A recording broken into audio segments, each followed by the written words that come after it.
La vieille femme regarda Ya et murmura une malédiction, en la suivant des yeux tandis qu'elle s'éloignait avec fierté et arrogance.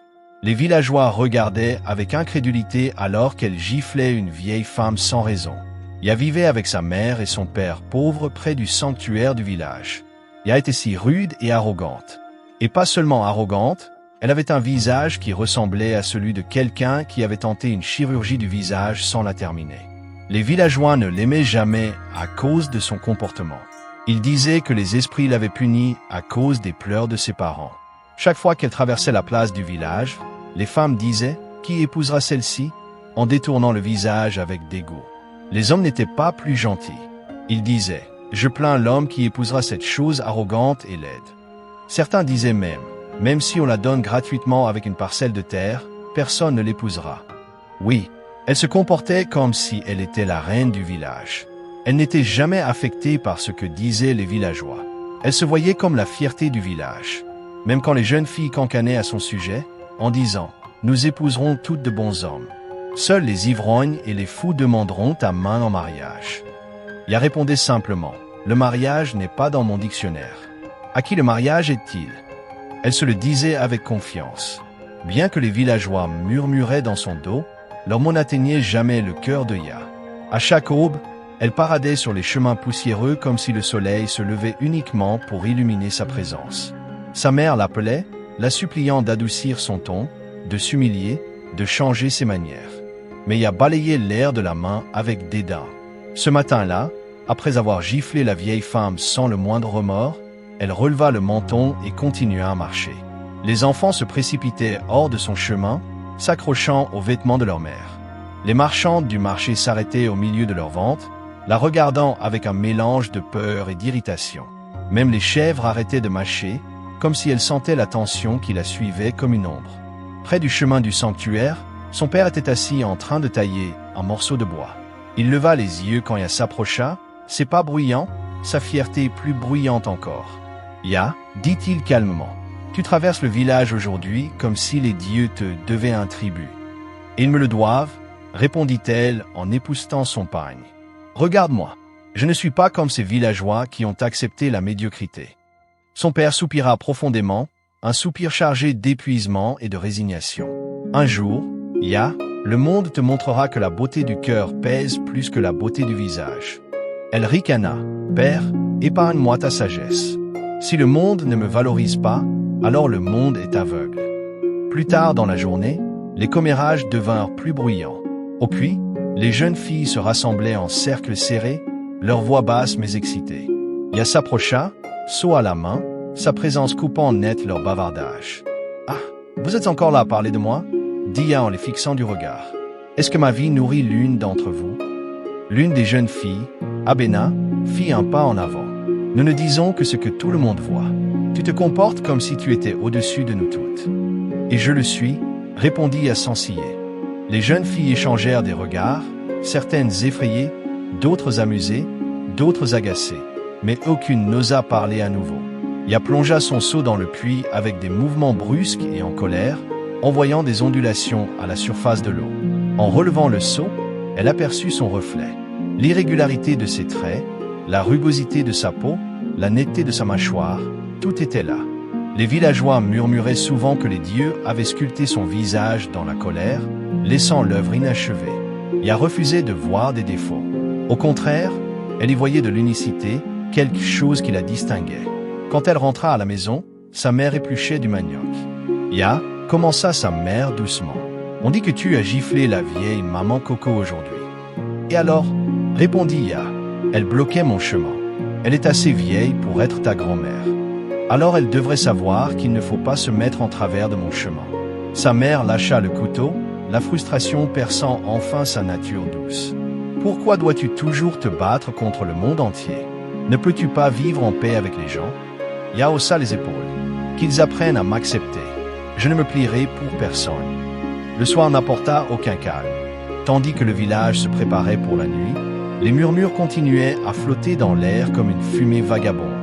Les hommes assis sous l'arbre à baobab plaisantaient bruyamment.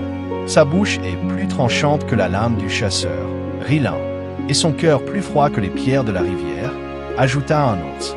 Le troisième secoua la tête. Imagine te réveiller à côté de ce visage tous les matins. Que les dieux nous en préservent. Leur rire résonnait sur la place. Meia, passant non loin, fit semblant de ne pas entendre.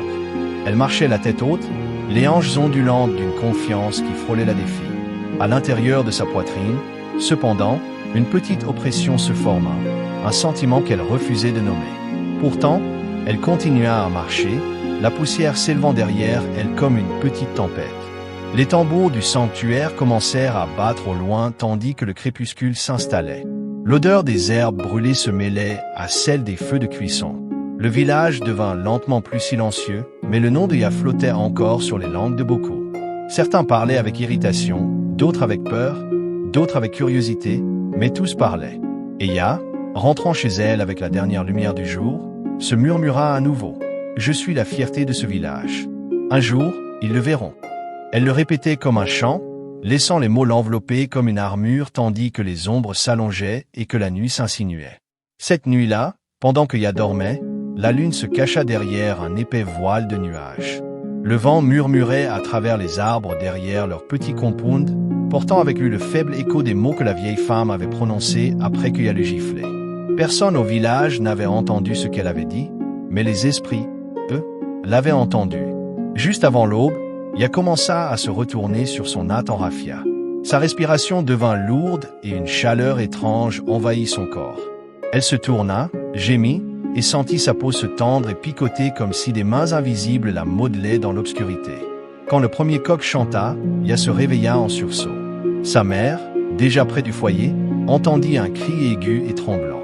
Elle se précipita dans la chambre de Ya. « Ya, qu'y a-t-il? Qu'est-ce qui se passe ?» Mais les mots moururent dans sa gorge. Là où Ya était assise, se tenant le visage avec des mains tremblantes, sa peau avait changé. Des taches sombres s'étaient répandues sur ses joues, gonflant en bosses rugueuses. Ses lèvres s'étaient tordues, un côté tombant de manière anormale. Ses yeux, autrefois vifs d'arrogance, étaient maintenant asymétriques, l'un gonflé et fermé. « Mère » pleura Ya d'une voix brisée. « Qu'est-ce qui m'arrive » Sa mère recula en chancelant, se couvrant la bouche. « Ya, Ya, les esprits ont touché ton visage. » Quand le soleil se leva pleinement, la nouvelle s'était répandue dans tout le village comme un feu de brousse. Le visage de Ya s'était transformé pendant la nuit. Les gens se rassemblaient devant son compound, murmurant bruyamment, pointant du doigt, tendant le cou pour apercevoir. Certains riaient ouvertement. « Ah, elle se croyait reine. Regardez-la maintenant. Elle le mérite. L'orgueil précède la chute. Les esprits l'ont enfin humiliée. » D'autres, surtout les femmes âgées, secouaient la tête avec pitié. « Mon enfant, ce n'est pas ordinaire. Quelque chose de puissant l'a touché. Que les dieux adoucissent le cœur de celle qui l'a maudite. » Mais Ya entendait chaque voix, chaque rire, chaque murmure. Cela ressemblait à tout le village serrant son cœur dans ses poings. Quand son père revint du chemin du sanctuaire et la vit, il se figea comme une pierre. « Nous devons aller chez l'herboriste, dit-il d'une voix tremblante. Ceci dépasse la compréhension humaine. » La hutte de l'herboriste était emplie d'odeurs d'herbe et de fumée. Les murs étaient bordés de pots contenant des feuilles, des poudres et des racines étranges. Dès qu'ils entrèrent, le vieil homme leva les yeux, les plissant comme s'il les attendait. « Ah, dit-il lentement, ça a commencé. » La mère de Ya tomba à genoux. « S'il vous plaît, sage, guérissez notre fille. » L'herboriste secoua la tête. « Cette maladie n'est pas celle qu'une feuille, un remède ou un homme peut guérir. » Le père avala difficilement sa salive. « Alors qu'est-ce qui peut la guérir ?» L'herboriste prit ses coris, les secoua dans ses deux mains et les répandit sur une peau de chèvre. Il observa longuement leur disposition avant de parler. « C'est la vieille femme qu'elle a giflée, dit-il. Elle a jeté une malédiction sur Ya. » Les yeux de Ya s'écarquillèrent. « Cette vieille femme d'apparence sale, moi, m'agenouiller devant elle, jamais. » Son père se tourna vivement. « Ya, ce n'est pas le moment pour ce genre de paroles. » Mais Ya secoua la tête avec obstination, son visage gonflé se crispant de colère. « Je ne m'agenouillerai pas devant cette femme, qu'elle soit au-dessous de moi. Laissez les villageois rire. Je ne la supplierai pas. » Sa mère lui saisit les mains, les larmes coulant. « Ma fille, ton visage, ton corps change. Ce n'est pas une maladie ordinaire. S'il te plaît, avale ton orgueil. Supplie-la avant que ça n'empire. » mais Ya retira ses mains. Non, j'ai dit non. L'herboriste soupira profondément, la regardant avec un mélange de tristesse et d'avertissement. Alors que ton cœur soit fort, enfant, car cette malédiction ne s'arrête pas là. Ses parents se regardèrent avec terreur. Déjà, les taches sur le visage de Ya s'étendaient. Sa respiration devenait plus lourde. Et une douleur étrange rampait dans ses os. Même se tenir debout devenait difficile. Sa maladie empirait, et tout le village observait, attendant de voir ce qu'adviendrait de la fille qui refusait de plier. La maladie de Ya s'aggrava de jour en jour. Le gonflement descendit dans son cou. Sa peau se tendit douloureusement, et des douleurs aiguës traversaient ses articulations à chaque mouvement. Le sommeil devint une bataille. Manger devint une épreuve. Même respirer semblait une punition. Pour la première fois de sa vie, Ya la fière, Ya l'intrépide, sentit la peur s'installer en elle comme une lourde pierre. Les rires au village s'adoucirent avec le temps, remplacés par des murmures de pitié. Pourtant, Ya refusait encore de chercher la vieille femme. Elle s'accrochait à son orgueil comme à un bouclier, même tandis que son corps s'affaiblissait. Mais l'orgueil s'effrite vite sous le poids de la souffrance. Une nuit, la douleur devint insupportable.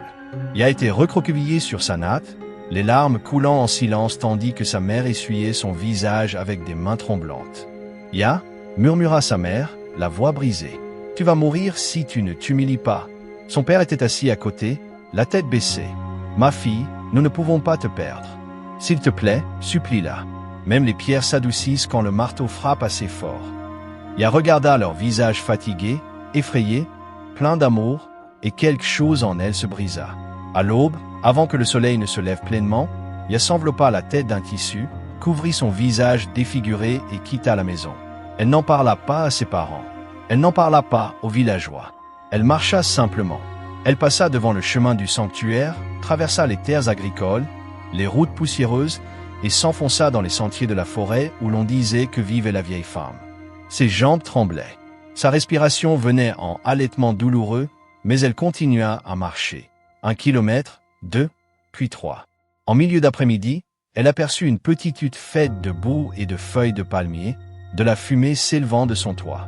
La vieille femme était assise dehors, broyant des herbes avec des mouvements lents et réguliers. Le cœur de Ya battait fort. Ses genoux tremblaient. Les mots avaient un goût amer dans sa bouche, mais elle força ses jambes à avancer. Elle fit un pas et tomba à genoux. « Mère, murmura-t-elle, pardonnez-moi. Pardonnez-moi pour mon orgueil. Pardonnez-moi de vous avoir manqué de respect. » La vieille femme ne parut pas surprise. Elle regarda Ya avec des yeux calmes et pleins de sagesse. « Je savais que tu viendrais, dit-elle. La douleur enseigne là où les mots échouent. » Ya baissa la tête, les larmes coulant sur ses joues gonflées. « Je suis désolé. J'avais tort. » La vieille femme tendit la main et releva doucement le menton de Ya. « Rentre chez toi, dit-elle, et change tes manières.